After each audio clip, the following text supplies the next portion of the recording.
11वां अध्याय। मैं भुवनेश्वरी देवी का ध्यान करती हूँ। उनके श्री अंगों की आभा प्रभात काल के सूर्य के समान है। मस्तक पर चंद्रमा का मुकुट है। वे उभरे हुए स्तनों और 3 नेत्रों से युक्त हैं। उनके मुख पर मुस्कान की छटा छाई रहती है। हाथों में वरद अंकुश पाश एवं अभय मुद्रा शोभा पाते हैं। ऋषि कहते हैं, देवी के द्वारा वहां महादैत्यपति शुंभ के मारे जाने पर इंद्र आदि देवता अग्नि को आगे कर उन कात्यायनी देवी की स्तुति करने लगे। उस समय अभीष्ट की प्राप्ति होने से उनके मुख कमल दमक उठे थे। उनके प्रकाश से दिशाएं भी जगमगा उठी थी। देवता बोले, शरणागत की पीड़ा दूर करने वाली देवी हम पर प्रसन्न हो। संपूर्ण जगत की माता विश्वेश्वरी, विश्व की रक्षा करो। तुम ही चराचर जगत की अधीश्वरी हो। तुम इस जगत का एकमात्र आधार हो। पृथ्वी रूप में तुम्हारी स्थिति है। तुम्हारा पराक्रम अलंघनीय है। तुम ही जल रूप में स्थित होकर संपूर्ण जगत को तृप्त करती हो। तुम अनंत बल संपन्न वैष्णवी शक्ति हो। इस विश्व की कारण भूता परामाया हो। देवी, तुमने इस समस्त जगत को मोहित कर रखा है। तुम्हें प्रसन्न होने पर इस पृथ्वी पर मोक्ष की प्राप्ति कराती हो। संपूर्ण विद्याएं तुम्हारे ही भिन्न भिन्न स्वरूप हैं। जगत में जितनी स्त्रियां हैं वे सब तुम्हारी ही मूर्तियां हैं। जगदम्बे, एकमात्र तुमने ही इस विश्व को व्याप्त कर रखा है। तुम्हारी स्तुति क्या हो सकती है। तुम तो स्तवन करने योग्य पदार्थों से परे एवं परावाणी हो। जब तुम सर्वस्व रूपा देवी स्वर्ग तथा मोक्ष प्रदान करने वाली हो, तब इसी रूप में तुम्हारी स्तुति हो गई। तुम्हारी स्तुति के लिए इससे अच्छी उक्तियां और क्या हो सकती हैं। बुद्धि रूप से सब लोगों के हृदय में विराजमान रहने वाली तथा स्वर्ग एवं मोक्ष प्रदान करने वाली नारायणी देवी, तुम्हें नमस्कार है। कला, काष्ठा आदि के रूप में क्रमशः परिणाम की ओर ले जाने वाली, विश्व का उपसंहार करने में समर्थ नारायणी, तुम्हें नमस्कार है।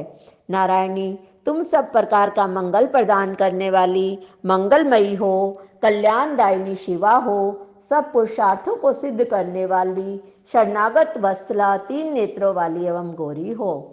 तुम सृष्टि, पालन और संहार की शक्तिभूता सनातनी देवी, गुणों का आधार तथा सर्वगुणमयी हो।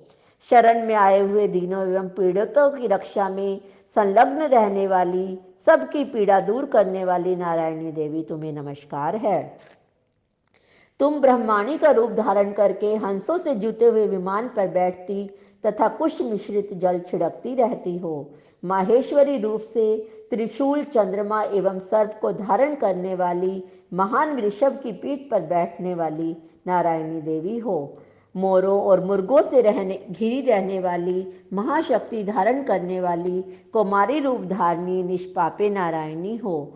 शंख, चक्र, गदा और शार्ग धनुष उत्तम आयुधों को धारण करने वाली वैष्णवी शक्ति रूपा नारायणी हो। तुम्हें नमस्कार है। हाथ में भयानक महाचक्र लिए, दाढ़ों पर धरती को उठाए वाराही रूप धारणी कल्याणमयी नारायणी, तुम्हें नमस्कार है। भयंकर नरसिंह रूप से दैत्यों के वध के लिए उद्योग करने वाली, त्रिभुवन की रक्षा में संलग्न रहने वाली नारायणी, तुम्हें नमस्कार है। मस्तक पर किरीट और हाथ में महावज्र धारण करने वाली, सहस्र नेत्रों के कारण उदीप्त दिखाई देने वाली, वृत्रासुर के प्राणों का अपहरण करने वाली इंद्र शक्ति रूपा नारायणी देवी, तुम्हें नमस्कार है। शिवदूती रूप से दैत्यों की महती सेना का संहार करने वाली, भयंकर रूप धारण तथा विकट गर्जना करने वाली नारायणी, तुम्हें नमस्कार है। दाढ़ों के कारण विकराल मुख वाली, मुंडमाला से विभूषित मुंड मर्दिनी मुंडा रूप नारायणी, तुम्हें नमस्कार है।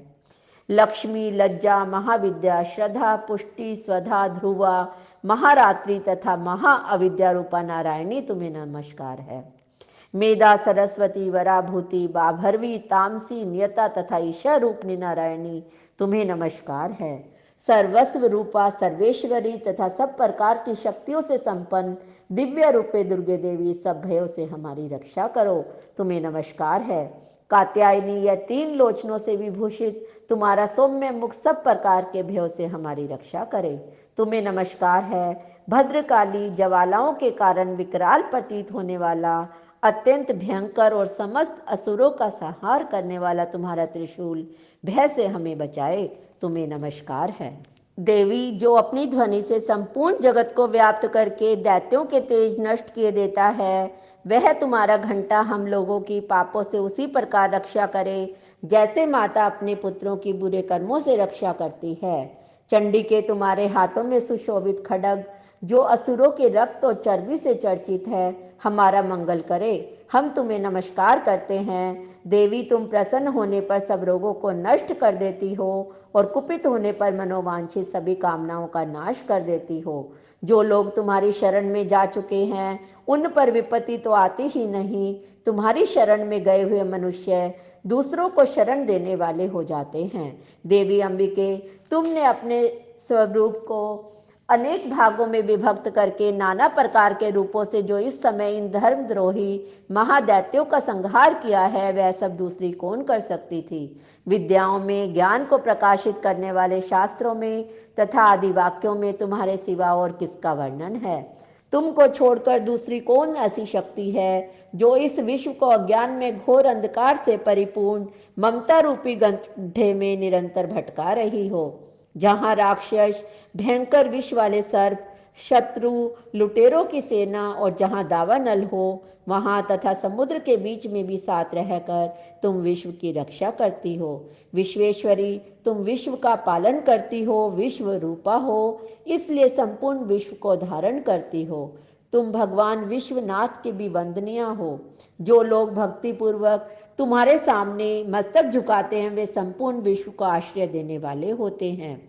देवी प्रसन्न हो, जैसे इस समय असुरों का वध करके तुमने शीघ्र ही हमारी रक्षा की है, उसी प्रकार सदा हमें शत्रुओं के भय से बचाओ। संपूर्ण जगत का पाप नष्ट कर दो। उत्पात एवं पापों के सब रूप प्राप्त होने वाले महामारी आदि बड़े बड़े उपद्रवों को शीघ्र दूर करो।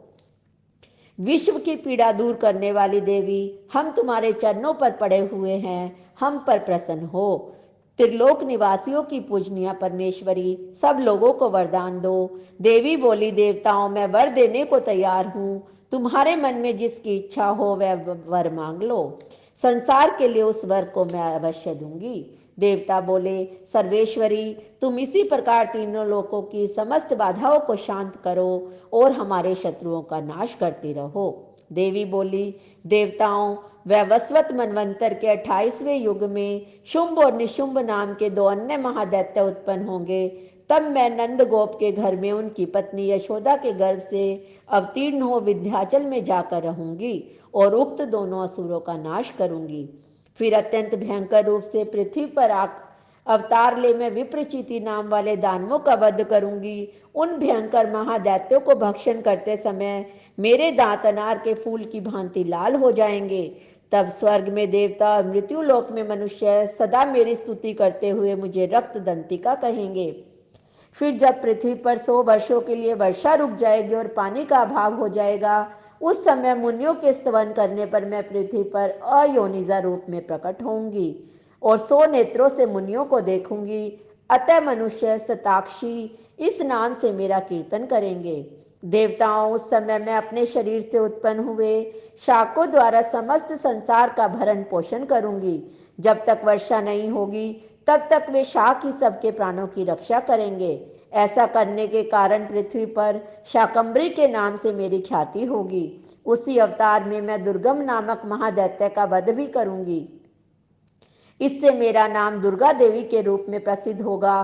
फिर मैं जब भीम रूप धारण करके मुनियों की रक्षा के लिए हिमालय पर रहने वाले राक्षसों का भक्षण करूंगी, उस समय सब मुनि भक्ति से नतमस्तक होकर मेरी स्तुति करेंगे। तब मेरा नाम भीमा देवी के रूप में विख्यात होगा। जब अरुण नामक दैत्य तीनों लोकों में भारी उपद्रव मचाएगा, तब मैं तीनों लोकों का हित करने के लिए 6 पैरों वाले असंख्य भ्रमरों का रूप धारण करके उस महादैत्य का वध करूंगी।